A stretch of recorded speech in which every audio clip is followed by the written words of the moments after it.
본 방송에서 제공하는 투자 정보는 투자 판단에 대한 조언입니다.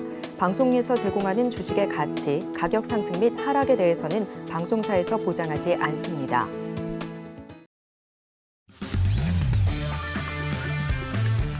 시청자 여러분 안녕하세요. 해외 선물 상황을 가장 빠르게 알아보는 시간 해외 선물 신세계 리턴즈의 김유정입니다. 오늘이 미증시 그리고 에너지와 금속 선물 시장은 성금요일을 맞아 휴장을 했고요. 지수 선물은 조기 종료됐습니다. 이 미연준의 이중 책무는 바로 물가 안정과 완전 고용인데요. 오늘 발표된 22시 30분 관련 중요한 지표가 발표됐습니다. 이 미국의 3월 비농업 고용 지수는 23만 6천 건으로 예측치와 이전치를 하회했고요. 실업률 역시 예측치와 이전치를 하회하면서 3.5%를 기록했습니다. 이 물가에 상당한 영향을 미치는 시간당 평균 임금의 경우에는 예측치에 부합한 0.3%로 0.2% 상승했던 전월 대비 상승했는데요. 이 고용이 줄어들면 실업률이 늘어나야 될 것 같지만 이 둘의 관계가 반드시 반비례하지 않는다는 걸 오늘의 지표 발표를 통해서 알 수 있었습니다. 평소처럼 장이라도 열린다면 시장 투자자들의 마음을 확인해 볼 수 있겠지만 오늘 같은 시장 속에선 그것마저 쉽지 않죠. 하지만 낙담할 필요는 없습니다. 시장은 쉬어가더라도 해외 선물 신세계 리턴즈는 생방송을 통해 끝까지 달려가고 있습니다. 네, 오늘 나온 이 중요한 지표에 대한 분석과 전망 오늘 끝까지 짚어드릴 테니까요. 저희 방송과 끝까지 함께해 주시기 바라겠습니다. 그럼 오늘 함께하는 마스터 지금 바로 화면으로 만나보시죠.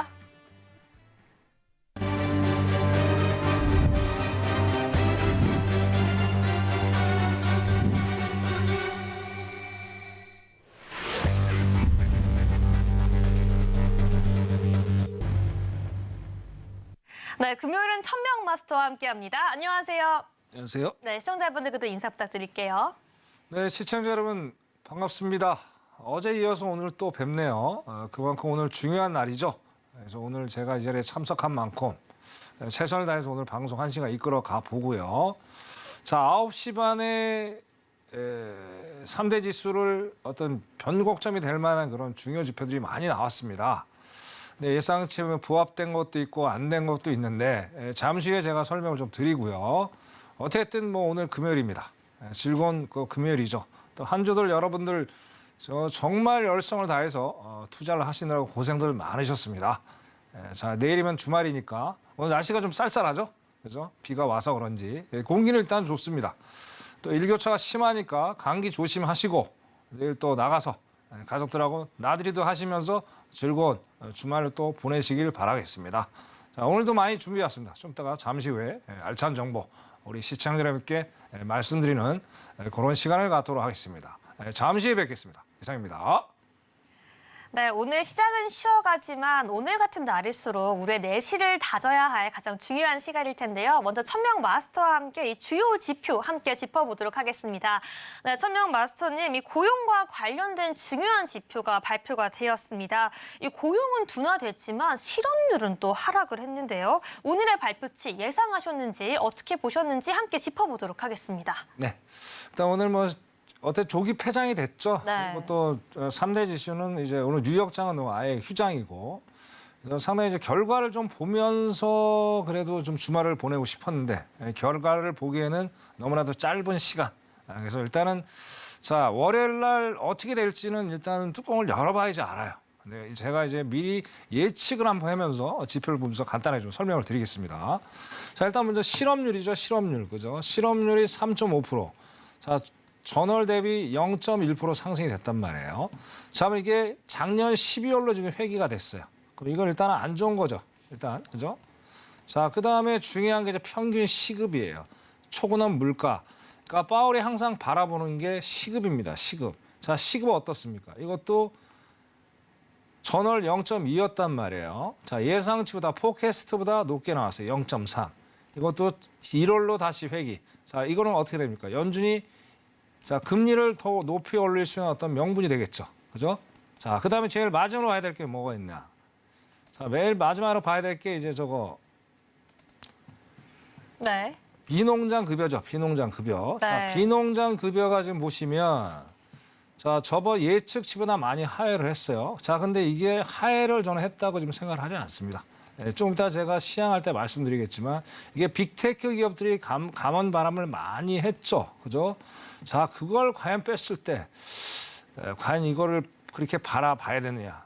그런 거 봐야 되고. 그다음에 이제 제일 중요한 비농업 민간 고용이에요. 자, 요거 이제 예상치보다 조금 하향했습니다. 요것도 마찬가지. 빅테크 기업들이 감원 바람을 상당히 많이 했단 말이에요. 자, 이걸 바라봤을 때 이거는 그렇게 많이 내려온 것 같지 않아 보인다. 자, 연준이 생각하는 건 뭐예요? 10만 정도가 와야 되겠죠. 여전히 끈끈한 노동력 시장이 아직도 잔존해 있다. 이렇게 저는 평가를 해보고 싶습니다. 결국엔 제가 보기에는 증시에는 아직은 호재로 가기에는 조금은 갈 길이 멀지 않느냐.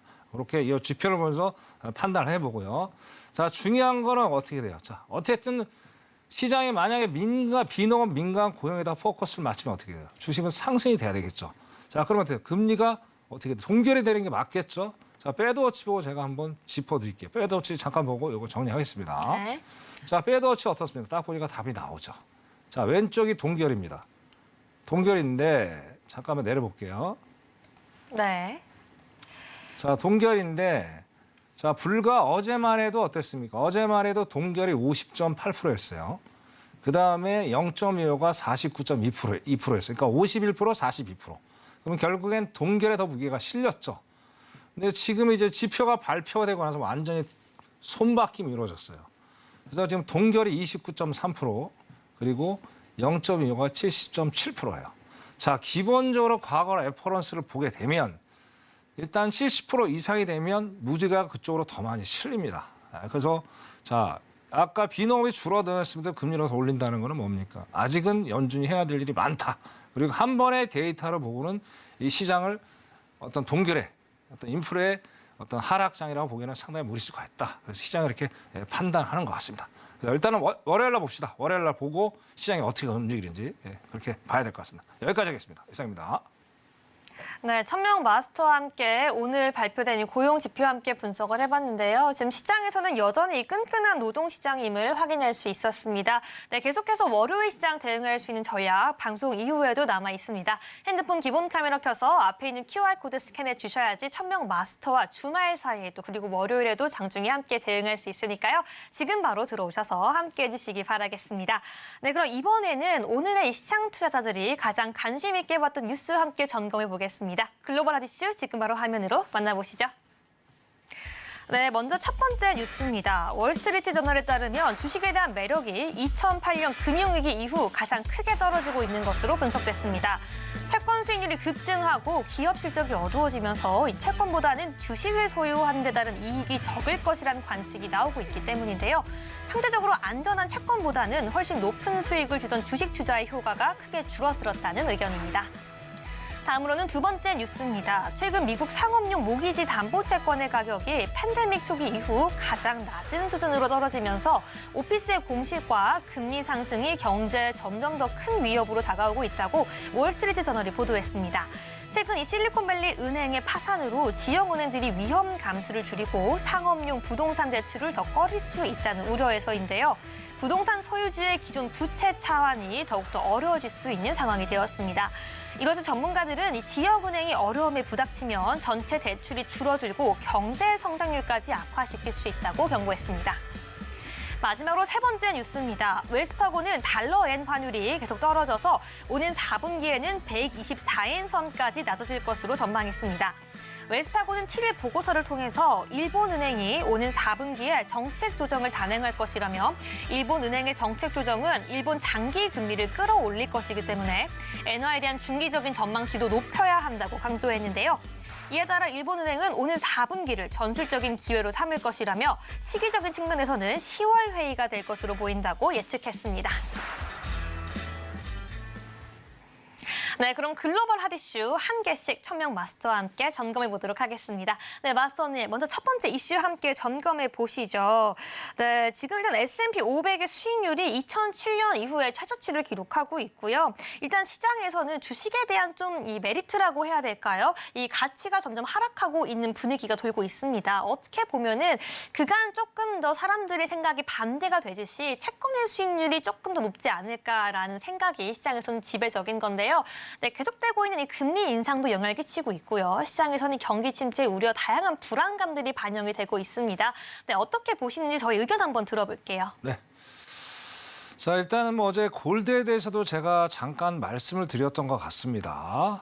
일단은 월요일 날 골드에 대한 안전자산 선호도가 너무 높게 나오다 보니까 예상치보다 상당히 많이 올라왔어요. 그래서 2,000대 지금 계속 온스당 2,020 몇이가 2,025인가 그 정도에 지금 머물러 있는 상태. 그죠? 자, 근데 거기서 지금 뛰어넘지 못하는 이유가 바로 여기서 나온다는 얘기예요. 자, 안전자산이 또 다른 게 있죠. 국채죠. 자, 국채는 지금 이제 3월에 최종 금리를 5.1%로 얘기를 했고, 그리고 여러 연은 총재들이 얘기를 하고 있습니다. 적어도 한 번에서 두 번은 올리겠다. 그 이상은 안 올린다는 얘기예요. 그럼 어떻게 해요? 끝이 보인다는 얘기죠. 자, 그리고 우리가 상식적으로 또 알아야 될 것 같습니다. 자, 금리가 높으면 어때요? 채권 가격은 낮아요. 그러니까 채권 가격에 어떤 그 베네핏이 적죠. 이득이 적죠. 자, 그럼 결국은 어떻습니까? 거꾸로 자, 금리가 낮아지면 채권 가격이 높아요. 그러니까 사람들이 어때 이제 상단이 보이기 때문에 안전세 골드가 아닌 또 채권으로 더 몰릴 가능성이 상당히 많다라는 거예요. 자, 그러면 어때요? 주식은 그러니까 주식은 외톨이가 될 수밖에 없죠. 네. 그죠? 그리고 달러도 지금 뭐 상태가 그렇게 좋지는 않아요. 거의 114까지 올라갔던 게 지금 100이 초반대에 와 있는 상황. 뭐 여러 가지 변수들이 있습니다. 일단 그거는 각서를 하고 그래서 주식이라는 메리트가 상당히 좀 줄어들고 있다. 뭐 한국뿐만이 아니라 미국 자체에서도 일반 투자자들이 발을 빼면서 채권이나 다른 펀드에 투자를 하고 있는 상황들. 그리고 또 은행에서 돈을 지금 빼고 있죠. 그리고 은행들이 지금 어떻게든 국채를 사들여가지고 SBB 사태부터 해가지고 여러 가지 이제 뭐 손실을 좀 많이 보고 있는 상태. 그만큼 어떻습니까? 은행주 자체가 또 불안하죠. 그죠? 자, 그리고 내일 4월 10일이죠. 4월 10일부터 이제 1분기 어닝 시즌에 돌입을 합니다. 실적 발표를 해요. 자, 그럼 제일 먼저 하는 업종이 은행입니다. 은행 상태가 딱 봐도 좋을 리는 없겠죠. 그런 것들을 봤을 때 전체적 주식에 대한 희망보다는 약간은 조금 안 좋은 것들이 흘러가는 분위기라고 보여지는 거예요. 그리고 이제 제일 중요한 자, 빅테크 기업들, 우리가 이제 나스닥에 있는 기업들의 예를 들어서 말씀드리면 자, 여기 보시다시피 지금 1분기만 해도 27만 명을 해고를 시켰어요. 어마어마한 숫자죠. 이게 3년 만에 최대치입니다, 지금. 거의 좀 38%를 차지하고 있다는 거예요. 자, 왜 이렇게 해고를 하느냐를 우리가 분명히 알아야 될 필요가 있다는 거예요. 네? 자, 결국에는 경기 침체가 온다는 거예요. 실적이 별로 안 나올 것 같다. 네, 너무나도 이제 팬데믹 때 버블이 많았죠. 뭐 재택근무를 많이 하다 보니까 빅테크 기업들이 상당히 호황을 누렸단 말이에요. 직원도 엄청나게 많이 뽑았고, 근데 시간이 지나고 나니까 이런 뭐 인플레이션이 오리라고 누가 생각을 했어요. 근데 예상보다 너무 세게 지금 움직이다 보니까 이래서는 안 되겠다 하면서 감원을 지속적으로 하고 있다는 거예요. 자, 이걸 연말까지 이어질 가능성이 상당히 높아요. 자, 이렇게 되면 어떻게 해요? 자, 기업들이 일단 실적이 안 좋으니까 감원을 시키는 거잖아요. 그럼 개인의 입장에서 어떻게 되겠습니까? 개인의 입장에서는. 그죠? 일단 실직할 가능성이 높아지겠죠. 그죠? 그 아까 이거 더불어서 아까 또 말씀드린 게 뭐냐면 비농업이 아까 뭐 185K가 나왔는데 자, 여기 만약에 27 플러스 27은 안 되겠죠. 한 10만 정도 플러스 된다면 예상치보다 더 높게 나왔을 수도 있다라는 거예요, 여러분들. 그렇기 때문에 아까 말씀드린 대로 연준은 또 금리를 지속적으로 올릴 어떤 명분을 제공을 한다. 그래서 이런 거를 봤을 때 일단 나스닥으로 봤을 때 나스닥만 봤을 때는 어떻습니까? 일단 하이테크, 빅테크 기업들이 이제 해고를 자꾸 하다 보니까 주식에 대한 메리트가 적을 수밖에 없겠죠. 그리고 아까 또 시간 급여가 또 올라갔단 말이에요. 자, 일단은 매출도 별로 안 올라가면서 임금은 자꾸 올라간단 말이에요. 그러면 어떻게 돼요? 기업도 실적이 안 좋게 나올 수밖에 없겠죠. 그러니까 당연히 일반 투자자들도 주식은 당분간은 메리트가 없겠구나 하면서 다 떠나는 그런 상황을 지금 보여줬다. 그렇게 좀 판단을 하고 싶고요. 다음 페이지 한번 보겠습니다. 네. 자, 다음 페이지는 그러니까 팡이라고 하죠. FAANG. 자, 요 기업들의 이제 그 주식 프리미엄이에요. 프리미엄. 자, 프리미엄을 지금 보시면은 저 메타가 이제 페이스죠. 페이스, 아마존, 애플, 넷플릭스, 구글 요걸 팡이라고 합니다. 뭐 여러 가지가 있지만 이게 이제 S&P에서 가장 큰 기업들 중에 하나죠. 뭐 나스닥도 마찬가지고. 자, 여기서 보시면 정확히 또 데이터가 나와요. 지금 0 밑에서 다 놀고 있어요. 이게 2022년 그죠? 초부터 지금까지 계속 이어주고 있다. 0 밑에 있다는 건 뭐예요? 상당히 지금 메리트가 없다라는 거예요, 이게. 그죠? 이걸 보면서 일반 투자들이 안 좋게 지금 시장을 바라보고 있다. 그럼 고로 어떻습니까, 그러면? 해외 선물 지수도 안 좋겠죠. 그죠? 뭐 따로 노는 게 아니잖아요. 진물하고 지수하고 주식은 같이 움직이는 상황이다. 그래서 아직은 우리가 상승에 대한 거를 논하기는 조금 이르다. 네. 주식에 대한 메리트가 지금 약간은 식어 있기 때문에 그렇게 판단하시고 월요일 날 투자에 대처를 하시길 당부드리겠습니다. 여기까지 하겠습니다. 네, 지금의 시장 이 상승을 논하기엔 조금 어렵다고 말씀해 주시면서 현재 시장에서는 이 주식에 대한 메리트 점점 낮아지고 있다고 말씀해 주셨습니다. 네, 계속해서 월요일에 대한 우리 전략 함께 세워보도록 할게요. 네, 두 번째 뉴스입니다. 네, 지금 미국에서는 이 지금 부동산에 대한 위기까지 좀 대두가 되고 있는 것 같은데요. 이 은행발 리스크 이후에 은행이 점점 대출에 대한 이 규제까지 강화하면서 이 부동산에 대한 좀 리스크로 계속해서 이 경기 침체 위기가 넘어가는 게 아닌가 하는 뉴스입니다. 네, 어떻게 보시나요? 부동산 이슈.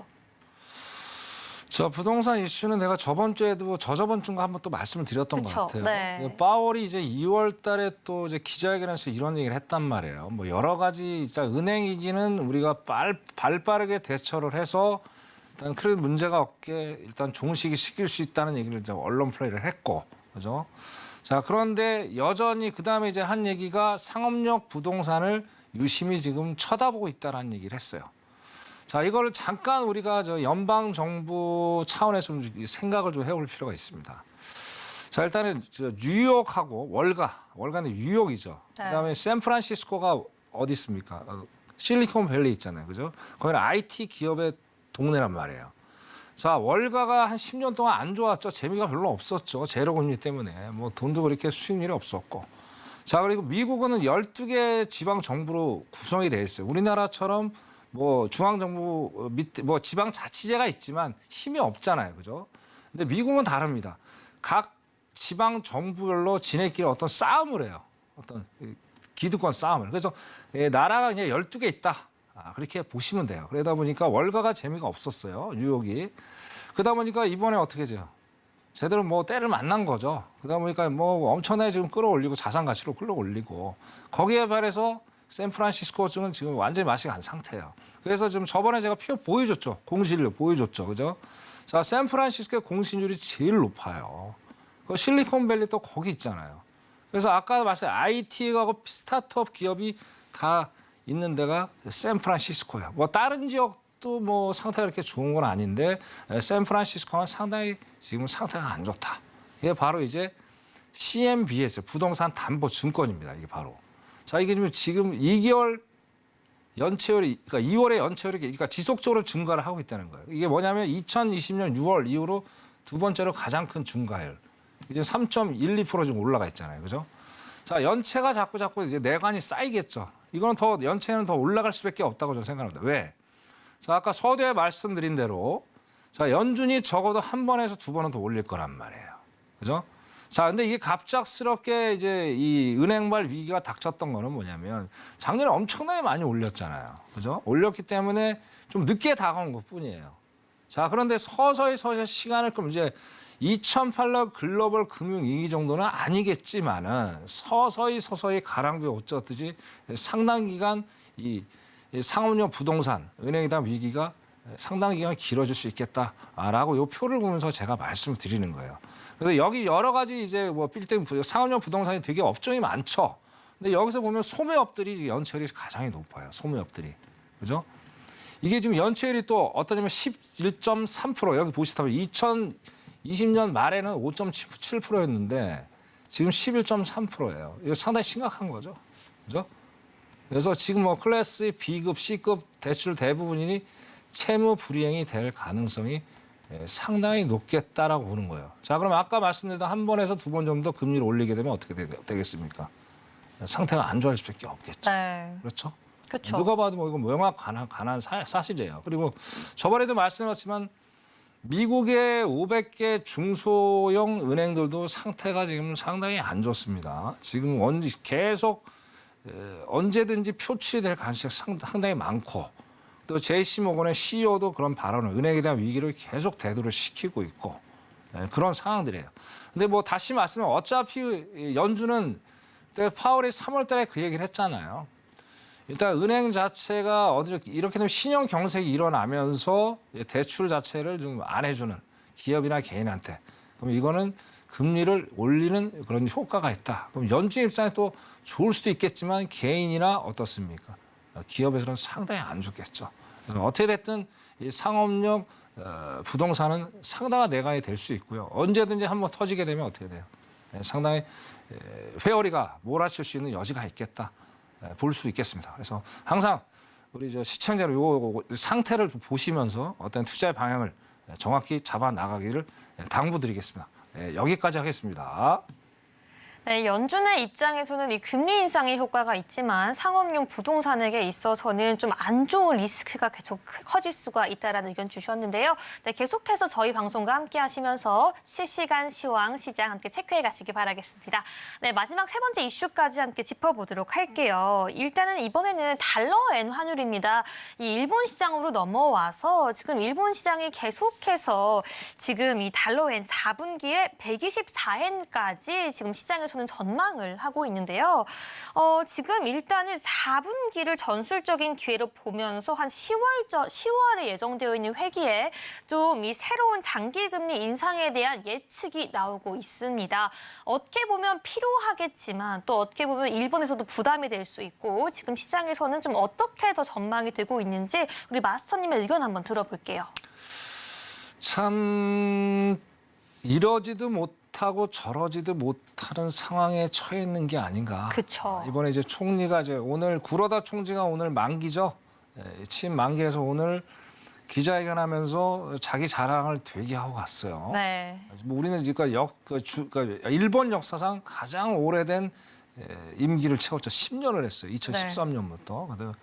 아베노믹스에 이제 출연해서 자기가 뭐 잘했다고 막 그러는데 자 그때 당시엔 디스플레이션이었죠. 디스플레이션. 그러다 보니까 어차피 돈을 풀 수밖에 없었고 양적 완화를 할 수밖에 없었고 그럼 디스플레이션 반대말은 뭐예요? 결국에는 인플레이션을 일으켜줘야 되고 희한한 거죠. 근데 인플레이션이나 디스플레이션 어느 정도 일으켜줘야 돼요. 완전한 건 없어요. 적정선에서 가야지 경제가 돌아가는 거지. 뭐 퍼펙트하게 0% 이상이 존재는 않죠.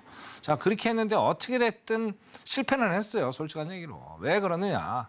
돈을 너무 많이 풀어다 보니까 어떻게 돼요. 엔화 가치가 완전히 떨어졌죠. 그죠?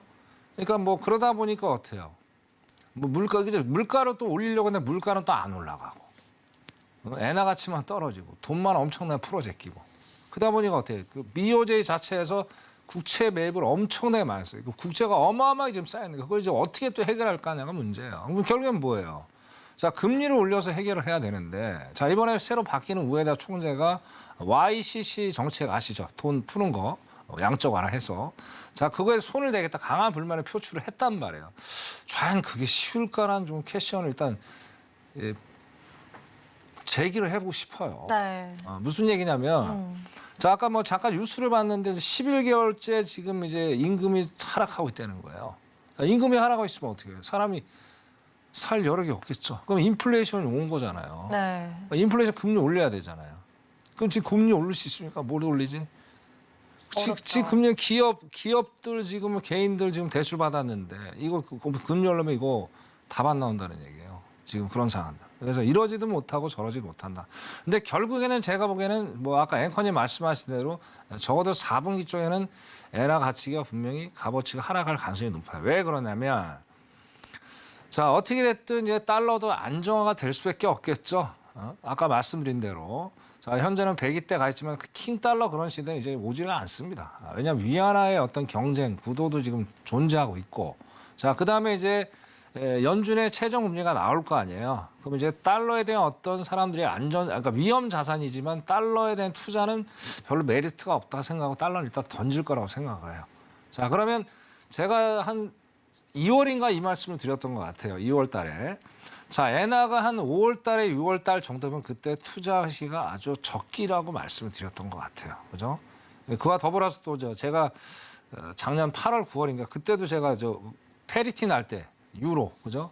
1달러 밑으로 됐을 때 그때 했었으면 진짜 상당한 우리가 수익을 낼 수 있었는데 이것도 지금 기회라고 생각합니다. 기회 놓치지 마시고 어차피 다시 뭐 처음으로 돌아가자면 자 일단은 연준이 동결을 시키면 달러가 일단 안정이 돼서 서서히 내려가겠죠. 그죠? 네. 뭐 금리도 내려갈 테고. 그쵸. 그럼 안전자산은 당연히 메이저들은 채권 아니면 금으로 갈 테고. 그죠? 그렇게 되면 달러가 내려가니까 어때요? 엔화는 올라갈 수밖에 그쵸. 없겠죠. 그렇기 때문에 미리 좀 선제 대응을 하셔야 돼요. 남들이 다 하는 걸 지금 하면 아무 의미 없습니다. 미리 앞서가서 좀 하시면 왜 지금 이제 폭풍이 다 끝났어요. 뭐 내려가봤자 거기서 거기고 올라가봤자 거기서 거기. 자 여기 지표에서 정확히 말을 해주잖아요. 150까지 갔던 게 작년 한 8, 9월 정도. 지금 거의 지금 130에서 계속 박스장에 지금 머물러 있다는 거예요. 그러면 결국에는 기술적으로 보더라도 그죠? 자 기술적으로 보더라도 계단식 하락이 지금 펼쳐지고 있다라는 거예요. 그죠? 그렇기 때문에 앞으로 상방보다는 어떤 하방의 압력을 더 받으면서 엔화의 가치를 상당히 높일 수 있다. 그래서 지금이 투자할 적기 5월, 6월에 한번 투자를 고민해 보시는 것도 괜찮을 거라고 생각을 합니다. 네, 여기까지 하겠습니다. 네, 세 번째 이슈와 함께 점검해 보면서 우리 엔화에 대한 투자 전략까지 함께 들어봤는데요. 지금 일본은행 같은 경우는 이 4분기를 기점으로 금리 인상을 할 수 있다라는 시장의 예측이 나오면서 엔화의 가치도 계속해서 상승할 것으로 전망이 되고 있습니다. 특히나 5월에서 6월을 다시 한번 매수해 볼 수 있는 투자의 적기로 말씀해 주셨기 때문에요. 계속해서 함께 해주시기 바라겠습니다. 네, 자세한 투자 전략 방송 이후에도 계속해서 함께 할 수 있는데요. 지금 바로 핸드폰 기본 카메라 켜서 앞에 있는 QR코드 스캔해 주셔야지 천명 마스터와 함께 할 수 있습니다. 네, 장중에 시장을 움직이는 중요한 시황들에 대해서 영상을 통해서 꾸준히 올려주고 계시고요. 여기에 더해서 방송을 통해서 언급되었던 이 해외 선물 차트 매매 기법까지 다시 한번 노란톡 안에서 이야기해 나갈 수 있으니까요. 오늘 방송 중에 들어오셔서 함께 해주시기 바라겠습니다. 네, 그럼 이제 시청자분들이 가장 기대하는 시간이죠. 우리 천명 마스터의 해외 선물 매매 일지 지금 바로 화면으로 만나보시죠. 네, 천명 마스터의 해외 선물 매매 일지입니다. 먼저 3월 6일부터 3월 10일 알아볼게요. 네, 총 수익률 57%로 마감했던 한 주였는데요. 5일에서 소폭 하락이 있었지만 골드와 나스닥, S&P 500, 홍콩 항생에서 모두 수익 마무리했습니다. 골드에서 43틱의 수익, 나스닥과 S&P 500에선 더 큰 수익이었던 100틱과 324틱의 수익이 있었고요. 홍콩 항생까지도 140틱의 수익 내면서 마무리했습니다. 네, 다음으로 3월 13일부터 3월 17일까지의 매매 일지 함께 살펴보도록 하겠습니다. 네, 모든 상품들 수익봤던 한 주였는데요. 수익률 총 30%로 마감했습니다. 특히나 가장 큰 수익이었던 골드 같은 경우에는 147틱의 수익 내주셨고요. 그 다음으로는 나스닥 122틱의 수익, 홍콩항생 90틱의 수익, 5일까지 37틱으로 올 수익 마감해 주셨습니다. 네, 다음으로 3월 20일부터 3월 24일까지의 매매까지 함께 살펴보도록 하겠습니다. 네, 홍콩 항생에서 138틱의 약간의 손실이 있었지만 다시 한번 재기하면서 총 수익률 36%로 마무리했는데요. 골드에서는 160틱, 나스닥에서는 무려 가장 컸던 490틱의 수익이 있었고요. S&P 500과 5일에서는 각각 20틱과 22틱의 수익 내주시면서 전체적으로 그 한 주 36%의 플러스 수익으로 마감했습니다. 네, 마지막으로 3월 27일부터 3월 31일까지 이 3월 마지막 주 매매까지 함께 살펴보도록 하겠습니다. 네, 골드 같은 경우에는 마이너스 9틱의 소폭 하락은 있었지만 나스닥과 S&P 500, 5일과 홍콩 항생 모두에서 수익이 있던 한 주였는데요. 나스닥 120틱, S&P 500, 50틱, 5일과 홍콩 항생에서 각각 100틱과 102틱 내주시면서 총 수익률 28틱으로 마감했습니다. 네, 여기까지 우리 천명 마스터의 해외 선물 매매 일지 점검해 봤는데요. 네, 마스터님, 우리 매매 선물 하나씩 보기 전에 우리 어제 방송까지 해서 우리 마스터님의 모든 해외 선물 차트 매매 기법이 공개가 되었었거든요.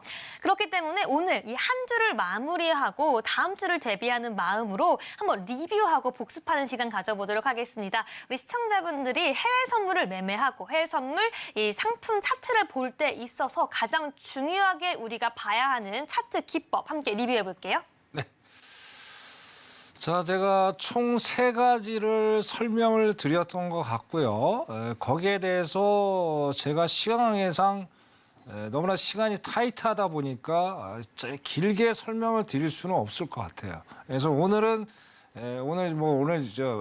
미장이 안 열리니까 오늘 요 하나 가지고 요걸 설명을 자세하게 좀 드리도록 하겠습니다. 그리고 네. 나머지 기법 2개는 자 12시 전까지 노란톡에 들어오신 분에 한해서 총 3가지 기법들을 제가 무료로 배포를 해드리도록 하겠습니다. 자 그와 더불어서 자 여기서 이제 이 초기 입문하신 분도 계시고 또 관심이 있어 하시는 분도 계실 거예요. 해외 선물에 대해서.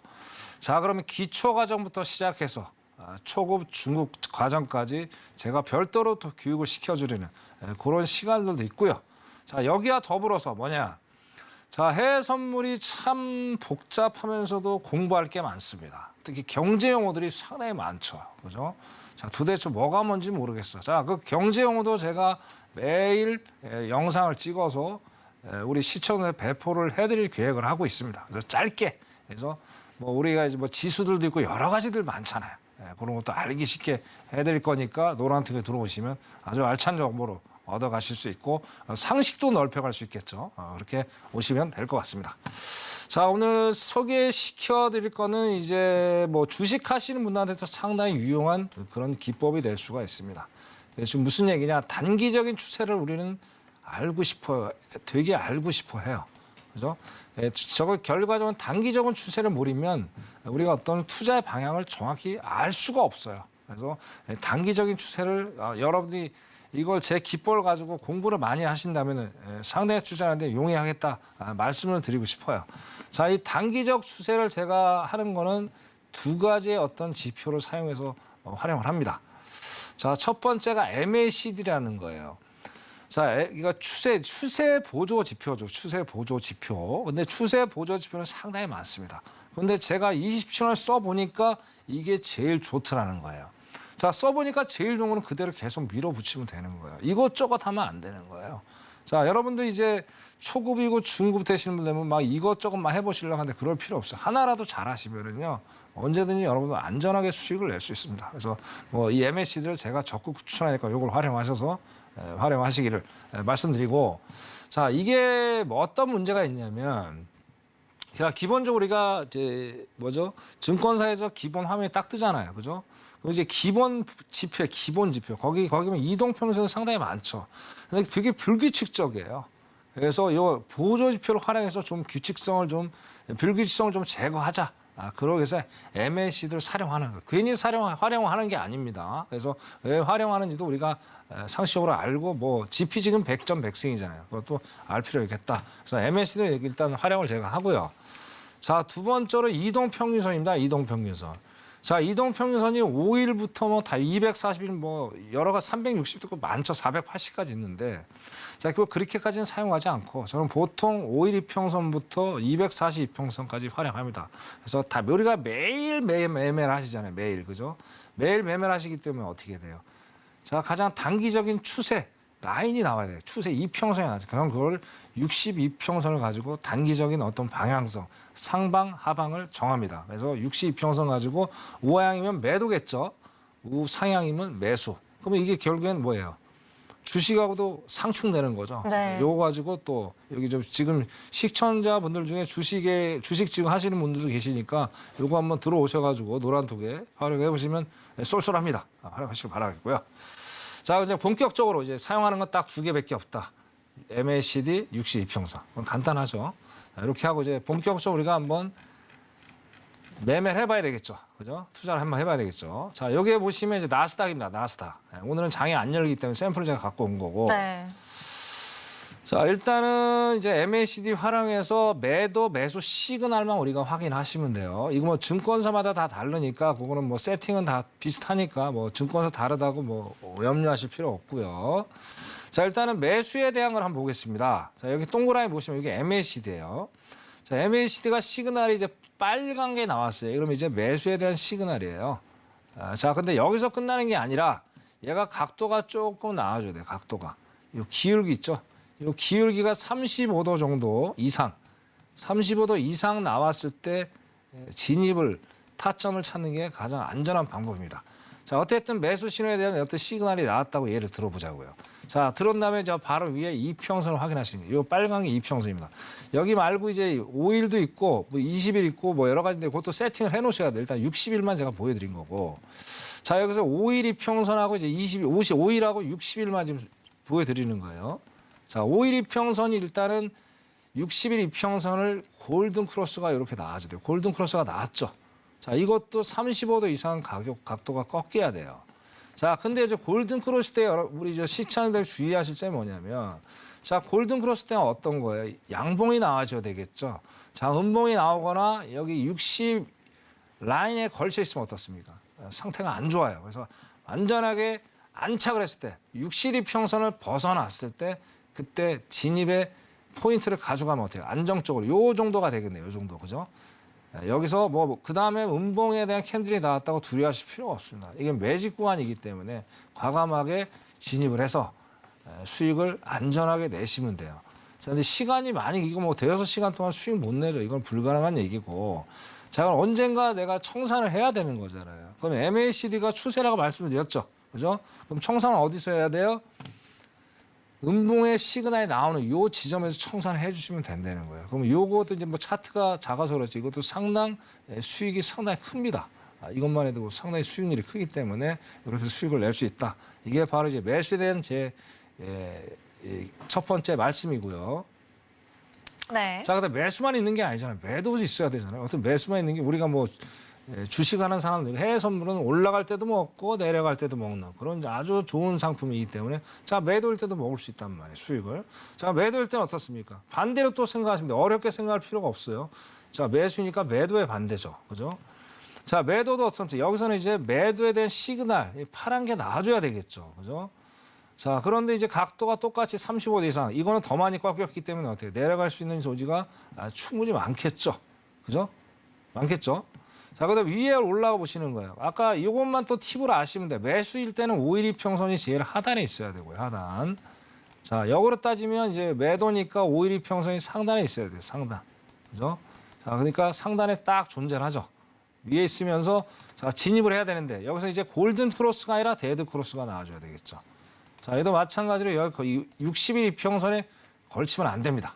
그죠? 걸치면 안 되고 완전히 벗어났을 때 이쯤에서 들어가서 물론 이제 상당히 이제 보합권에서 왔다리 갔다리 했지만 결과적으로는 수익을 안전하게 또 낼 수 있는 자, 이런 위험한 장에서 들어가서 수익을 낼 수가 있어요. 왜? 60선 단기적으로 어떤 추세 라인을 강력하게 형성을 해주고 있다라는 얘기예요. 그죠? 이렇게 해서 수익을 좀 낼 수 있고. 자, 근데 그래, 네 처음에 어쩌다 우연찮게 나스닥이 봐줄 때도 있겠지. 근데 다른 상품 만나도 한번 증명해 줘봐. 증명해 드릴게요. 그래야지 이게 신뢰가 있는 거잖아요. 하나 상품만 맞으면 그거는 기법으로서 값어치가 없는 거예요. 다른 상품도 맞으면은 이제 이거 정도면 사용할 수 있겠는데 우리 시청자들 판단하십시오. 그럼 다른 거 제가 한번 더 보여드리고 이거 정리를 해볼게요. 네. 자, 다른 거는 이제 항생이에요. 항생. 그죠? 뭐든지 다 할 수 있다. 네, 바로 저의 기법입니다. 자, 항생 볼게요. 자, 항생도 똑같죠. 자, 매수 한번 보겠습니다. 매수. 똑같죠. 매수에 대한 시그널 나왔고 35도 각도 나왔고 딱 좋죠. MACD는 너무나도 퍼펙트합니다. 자, 위로 올라가 보니까 60일 평을 일단 벗어나야 되는데 자, 벗어나는지 한번 보자. 그죠? 자, 이 동그라미 보시면 자, 일단은 5일 이평선이 기울게 이렇게 약간 벌려져 있지만 기울게 이렇게 좀 타원 형식으로 가면 있잖아요.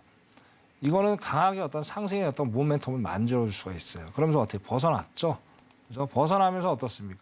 여기서 안착을 하고 60평선을 벗어났죠. 그래서 쭉 가서 수익을 내버리는 거예요. 그럼 청산 어디서 한다? 아까 말씀드린 대로 그죠? 여기 매도의 시그널이 나올 때 청산하시면 되는 거예요. 그죠? 그럼 바로 또 옆에 바로 여러분 아시다시피 항생은 변동성이 상당히 심하잖아요. 네. 그죠? 심하기 때문에 또 바로 또 매도 시그널이 바로 나왔네. 이러면 아주 땡큐예요. 그럼 위로도 먹고 아래도 먹고 얼마나 좋습니까? 짧은 시간 안에. 그죠? 자, 이런 찬스들이 상당히 많습니다. 그래서 어쨌든 여기서도 매도 일단 시그널 나왔고 대신 여기서 어떻습니까? 일단 각도는 조금 안 좋아요. 왜냐면 이제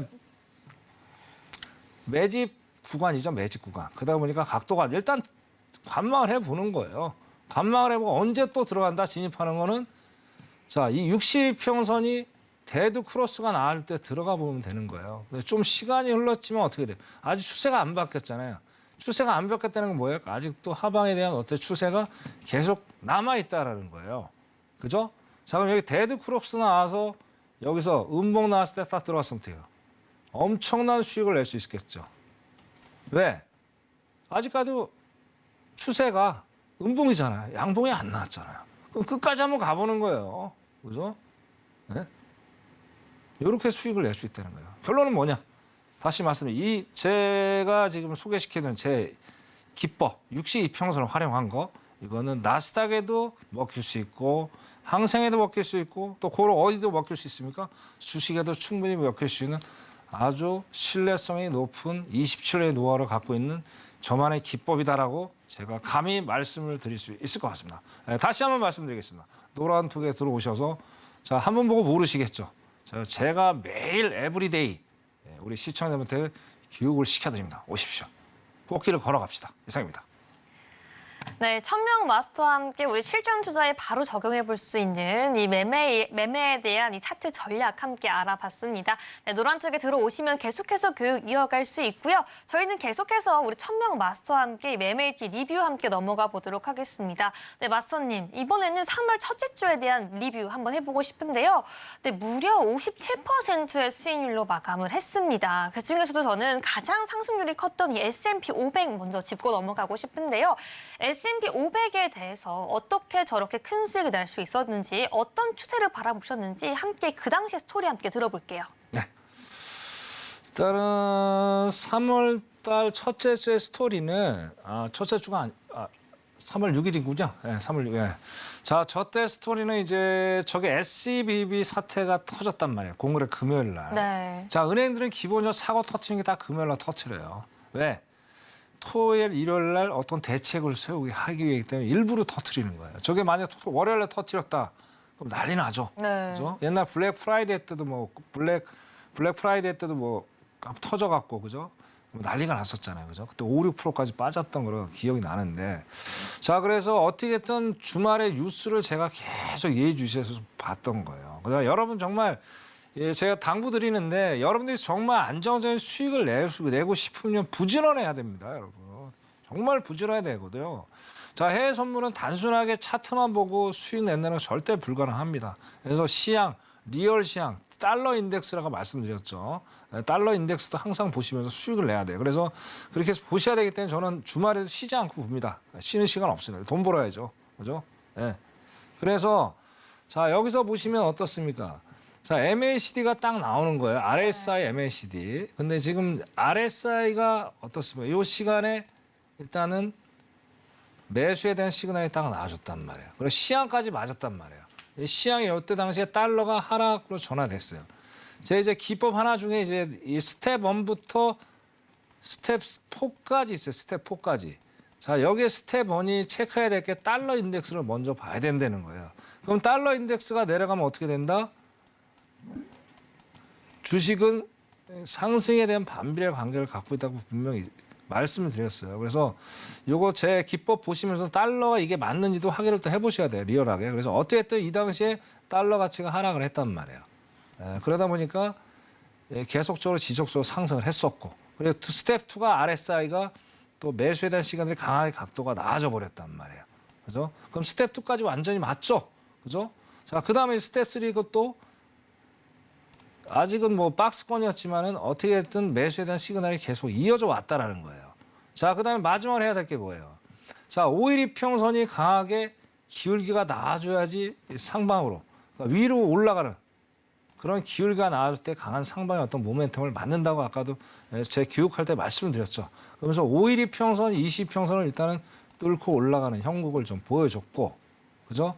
그 다음에 지금까지도 계속 지속적으로 상승을 하고 있고 지금 박스장에 있지만 결국엔 이런 기법들 그리고 2월 시향들이 다 맞으면서 안정적인 수익을 낼 수 있었다라고 제가 말씀을 드릴 수 있을 것 같습니다. 예, 여기까지 하겠습니다. 네, 3월 첫째 주 갑작스러운 이 은행 파산 이슈에서도 이 시장 추세 정확하게 파악하시면서 수익 내주셨는데요. 그럼 저희는 이 3월 둘째 주로 조금 더 시간을 거슬러 넘어가 보도록 하겠습니다. 이 3월 둘째 주를 보시면요. 모든 상품들 수익 내주시면서 30%로 수익 마감해 주셨는데요. 네, 그중에서도 가장 눈에 띄는 이 골드 보도록 하겠습니다. 골드 같은 경우에는 147틱의 수익 내주셨는데요. 네, 골드 같은 경우에 이 상방인 추세가 보이긴 했지만 그 안에서도 좀 변동성이 심했기 때문에 어떤 스토리가 있었는지 한번 전략 들어보도록 하겠습니다.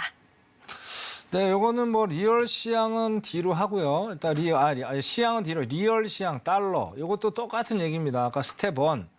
자, 달러가 내려가면 골드는 올라가게 돼 있습니다. 네. 자, 근데 이제 간혹가다 지수가 말을 안 들을 때가 있어요. 왜냐면 지표가 나오면 간혹가다 말을 안 듣는데 변동성이 심하죠. 근데 결과적으로는 맞아요. 장이 마치고 나서. 근데 이거에 비해서 이 골드는 달러하고 완전 반비례관계가 있기 때문에 신뢰성이 상당히 높습니다. 그래서 여러분들이 만약에 골드를 좀 투자를 집중적으로 하시는 분들은 이 달러 인덱스를 많이 활용하시면 안정적으로 투자를 할 수 있겠다. 그래서 이걸 말씀을 드리고 싶고, 자, 여기서 기법이 또 마찬가지입니다. 일단은 RSI가 일단은 각도가 상당히 많이 꺾였죠. 거의 뭐 60도 가까이 꺾였고, 그다음에 또 MAC도 각도가 상당히 많이 꺾였단 말이에요. 그죠? 너무나도 이제 퍼펙트한 지금 상황들. 자, 그다음에 아까 여기서 말씀드린 게, 자, 여기서 제가 지속적으로 상승을 봤던 이유는 60일 이평선이에요. 60일 이평선. 여기 뭐라 그랬어요? 단기적으로 어떤 방향을 만들어주는 거라고 그랬죠. 여기서 완전히 안착을 해버린 거예요. 요때를 안착하면서 계속 올라갔다는 거예요. 그래서 2000까지는 저는 충분히 찍을 수 있겠다고 바라봤고, 그래서 거기 예상에 맞춰서 기술적 근거에서 60일 이평선, 방금 소개시켜드렸던 거 MACD 60일 이평선, 그걸 활용해서 이렇게 수익을 안정적으로 낼 수 있겠다 말씀을 드린 겁니다. 제 기법은 뭐 정확히 리얼한 기법에도 적용이 된다. 뭐 허수가 아닙니다. 실제 리얼을 보여줬다. 그렇게 말씀드릴 수 있어서 이상입니다. 네, 오늘도 이 천명 마스터와 함께 차트 기법 다시 한번 복귀했고요. 이 매매일지 리뷰까지 함께 봤는데요. 계속해서 방송 이후에 함께 할 수 있는 방법이 있습니다. 핸드폰 기본 카메라 켜서 앞에 있는 QR코드 스캔해 주셔야지 다음 한 주도 천명 마스터와 함께 대응해 갈 수 있고요. 네, 천명 마스터님, 그렇다면 이 다음 한 주 정말 중요할 텐데요. 오늘 나온 이 경제 지표를 시장 참여자들이 어떻게 해석하는지가 좀 중요한 한 주가 될 것 같습니다. 네, 다음 주 월요일을 앞두고 있는 우리 시청자분들께 마지막 한마디 해주신다면 뭐라고 할 수 있을까요? 자, 주말 아까 편히 쉬라고 말씀드렸는데 조금만 덜 편히 쉬시고요. 뉴스 좀 보시면서 시간을 좀 가지시길 바라겠습니다. 어쨌든 월요일은 데이터를 열어봐야지 알 수 있겠죠. 어쨌든 뭐 제가 상승이다 하락이다 논하기에는 상당히 무리수가 있고요. 괜히 또 잘못 얘기했다가 여러분 또 잠 못 자는 또 저녁이 될 것 같고 주말을 또 우울하게 보낼 수 있으니까. 자, 희망차게 생각합시다. 그리고 즐겁게 주말 보내시고 다음 주 월요일 날 힘차게 또 한 주 시작하십시오. 여기까지입니다. 그리고 또 노란톡 아까 말씀드렸는데 그죠? 기법 와서 챙겨가시고 교육도 마시고 이렇게 즐거운 시간들을 만들어 가시길 바라겠습니다. 여기까지 하겠습니다. 이상입니다. 네, 이 주말 동안 계속해서 월요일부터 시장을 대응하기 위한 공부, 기법까지 받아보기 위해서는 지금 바로 노란톡 활짝 열려 있으니까요. 방송 종료되기 전에 앞에 있는 QR코드 스캔하셔서 천명 마스터와 함께 할 수 있는 기회 오늘 바로 잡아가시길 바라겠습니다. 네, 천명 마스터님 오늘도 좋은 강의 감사드립니다. 네, 본 방송에서 제공되는 이 해외 선물 정보는 투자 판단을 위한 조언일 뿐 해당 상품의 가치나 수익률을 보장하지 않는다는 점 다시 한번 말씀드리도록 하겠습니다. 끝으로 서울경제TV와 서울경제신문은 당사의 고유 브랜드입니다. 최근에 이 서울경제증권TV와 서울경제손실복구팀과 같이 당사를 사칭한 피해가 늘어나고 있으니 각별히 이해해 주시기 바라겠습니다. 네, 오늘 밤도 시청해주신 여러분 모두 고맙습니다. 저희는 다음 주 이 시간에 다시 찾아오도록 하겠습니다. 모두 좋은 밤 보내세요.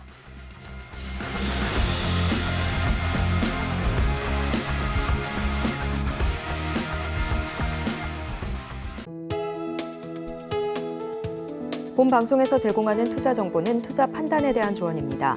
방송에서 제공하는 주식의 가치, 가격 상승 및 하락에 대해서는 방송사에서 보장하지 않습니다.